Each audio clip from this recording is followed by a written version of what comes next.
লাগে সময়ৰ মূৰত মোৰ পইচা আহিবই সময়ৰ মূৰত মই পামেই খামেই লেটিন ভৰ্তি কৰিমেই আপোনালোকে জানে মোৰ স্বামী সত্যজিৎ বৰা বৰ্তমান পলাতক অৱস্থাত আছে हाय फ्रेंड्स यूट्यूबर कोही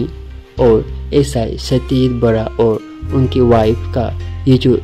3 जन वाला लव स्टोरी है इसमें आया है नया मोड़ यूट्यूबर कोही ने क्लैरिफिकेशन देते हुए अपने फेसबुक में आज एक वीडियो डाली है जहां पे वो कह रही है कि लोग क्या कहते हैं उनके उसका असर उन पे नहीं होता है অকনমান কথা আপোনালোকৰ লগত শেয়াৰ কৰিব বিচাৰিছো আসলতে বহু সময়ত বহু কথা মই মনে মনে থাকো মনে মনে থকাৰ কাৰণটো এটাই সকলোকে মই এক্সপ্লেনেশন দিব যদি যাও সকলোকে যদি মই সকলোবোৰ কথা খুলি ভাঙি কবলৈ যাও মোৰ জীৱনটো তাতে শেষ হৈ যাব কাৰণ মানুহক যিমান কলেও নুবুজে হেতুহে বুজে যেটো তেওঁৰ মনে বুজিব বিচাৰে নহয়নে গতিকে কোনে মোৰ কথা কি ভাবিছে বা কোনে মোক লৈ কি চিন্তা কৰে হেতু বৰ এটা গুৰুত্ব দি থকা ছোৱালী মই নহয় কিন্তু কেতিয়াবা কিছুমান কথা অকনমান লাগি যায় কিছু ক্ষেত্ৰত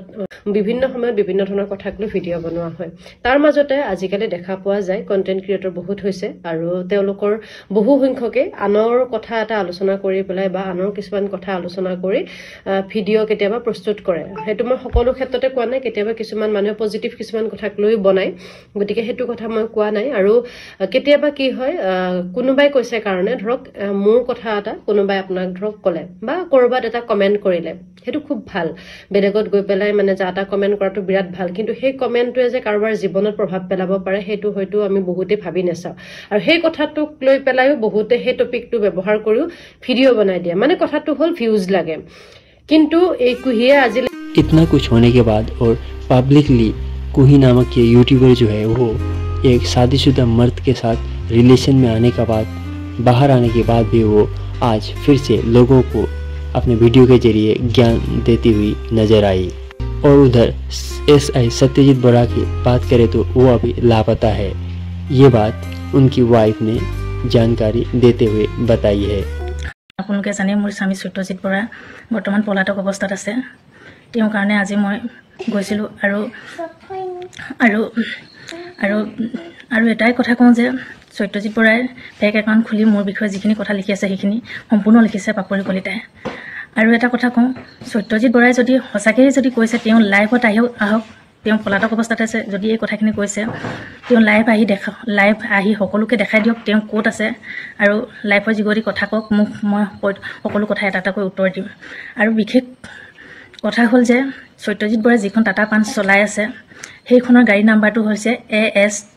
3AF 3266 আৰু সেইখন গাড়ী চলাই তেখেতে পলাতক অৱস্থাত আছে আৰু সেইখন গাড়ীকে লৈ এতিয়া পাপৰি কলিতাই ভিডিঅ' বনাই আছে আপোনালোকে এটাই কথা কৈছো যে মোৰ মানুহজন বৰ্তমান তাইৰ ওচৰতে পলাই আছে আৰু তাই সম্পূৰ্ণ জানে যে তাই পলুৱাই ৰাখিছে মোৰ মানুহজনক আৰু যিখন মানুহজনৰ ৰয়েল এনফিল্ড আছিলে সেইখনৰো আৰচিখন বৰ্তমান মোৰ ওচৰত আছে মোৰ মানুহজনে প্ৰথম কৈছিলে যে এইখন বাইক মোৰ টকাৰে লোৱা বুলি কৈছিলে কিন্তু এতিয়া ওলাইছে পাপৰি কলিতাৰ নামত এইখন আপোনালোকে চাই লওক সম্পূৰ্ণ মই দেখাই দিছোঁ আৰু বিশেষ কিনো কম এতিয়া ৰাতি বহুত 12টা বাজিলে আৰু এটাই কথা মই মুখ্যমন্ত্ৰী ডাঙৰীয়াক অনুৰোধ কৰিছোঁ যে অবৈধ সম্পৰ্ক হৈছে বহু নাৰীৰ জীৱন ধ্বংস কৰিছে মোৰ এগৰাকী কণমানি সন্তান আছে 5 বছৰীয়া আৰু মই এগৰাকী নাৰী গতিকে মোৰ দুটা জীৱন ধ্বংস হোৱাতকৈ আপোনালোকে বিচাৰ কৰক আৰু মোক ন্যায় দিয়ক আৰু সকলোকে মই অনুৰোধ কৰিছোঁ আৰক্ষী প্ৰশাসনক তেখেত পাপৰি কলিতাৰ ওচৰত আছে অতি সোনকালে তাই গ্ৰেপ্তাৰ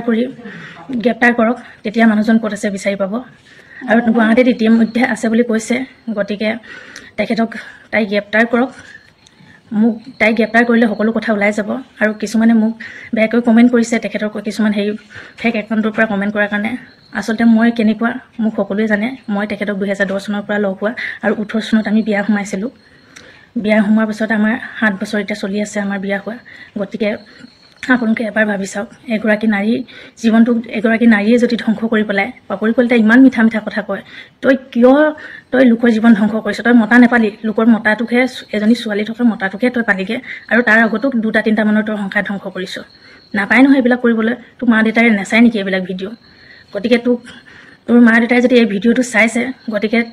তোক বুজাবলৈ এবাৰ কবি বা তোক বুজাবলৈ নহয়, যদি তোৰ ওচৰ পাজৰে কোনোবাই দেখে তেখেতলোকক মই অনুৰোধ কৰিছোঁ যাতে এই ভিডিঅ'টো তেখেতৰ মাক দেউতাক এবাৰ দেখায় আৰু এই মোৰ কণমানিজনী আৰু মোক ন্যায় লাগে। গতিকে আৰক্ষী প্ৰশাসনকো মই শেষত মই জনাইছোঁ যে মোক ন্যায় লাগে মোৰ কণমানিজনী আৰু মোৰ কাৰণে, আৰু পাপৰি কলিতাই শাস্তি পাব লাগে। তাই যিহেতু মোৰ মানুহজন ক'ত আছে তাই জানে, আৰু যিখন গাড়ী মোৰ মানুহজনে চলাই আছিলে সেইখন গাড়ী লৈ পলাতক হৈছে। গতিকে তাইক এৰেষ্ট কৰক, আৰু এনেকুৱা দুৰ্ভগীয়া মহিলাক যাতে দ্বিতীয় দিনা যাতে এনেকুৱা নহয়। আৰু মই কোনো অসৎ কামত লিপ্ত নহয়। মই এগৰাকী, মই নিজকে ভাল বুলিও নকওঁ, বেয়া বুলিও নকওঁ, মই নিজকে এজনী সাধাৰণ ছোৱালী। গতিকে আৰু তেখেতে কিছুমান কথা লিখিছে, সেইখিনি সম্পূৰ্ণ অসম্ভৱ কথা। আজি মই SP ছাৰৰ তাত মই কিছুমান তথ্য পাপৰি কলিতাৰ বিষয়ে মই দি থৈ আহিছোঁ, ইনভেষ্টিগেশ্যন হ'ব। গতিকে আপোনালোকে সকলোৱে দেখিব, আৰু লাইভটো আহিব নোৱাৰাৰ কাৰণে সকলোৰে ওচৰত মই ক্ষমা প্ৰাৰ্থী, কাৰণ নেটৱৰ্কৰ প্ৰব্লেম হৈছে আৰু ৰাতি আজি দেৰিও হৈছে। মোৰ কিছুমান বহুত দুখ আছে, মই ক'ব নোৱাৰোঁ। গতিকে সেই কথাখিনি আপোনালোকে জানেই যে, আৰু মোক যিসকলে জানে সেইখিনিলোকে তেখেতলোকে মোৰ ফ্ৰেণ্ডসকলে সকলোৱে জানে যে মই কেনেকুৱা ধৰণৰ ছোৱালী। আৰু পাপৰি কলিতা এজনী হ'ল মতা পাগল। তাইক উচিত শাস্তি দিয়ক ৰাইজে, আৰু নাৰীসকল একগোট হওক যাতে এনেকুৱা দুৰ্ভগীয়া মহিলাক ন্যায় পাব লাগে। আৰু মই সদৌ শেষত মই আৰক্ষী প্ৰশাসনকো মই ন্যায় বিচাৰিছোঁ, আৰু যাতে মোৰ কণমানিজনীও সুখত থাকিব পাৰে, দেউতাকৰ মৰম পায়, আৰু আমাৰ জীৱনটো যাতে সুখ হয়। सत्यजीत बड़ा की पुरानी जो वाइफ थी, उनका मानना है कि सत्यजीत बड़ा को कोई ने छुपा के रखा है। अब आगे इस ट्रायंगल लव स्टोरी में क्या होगा वो वक्त ही बताएगा। तो friends, thank you for watching. इस खबर के रिलेटेड लेटेस्ट अपडेट पाने के लिए आप हमारे चैनल को जरूर सब्सक्राइब करें।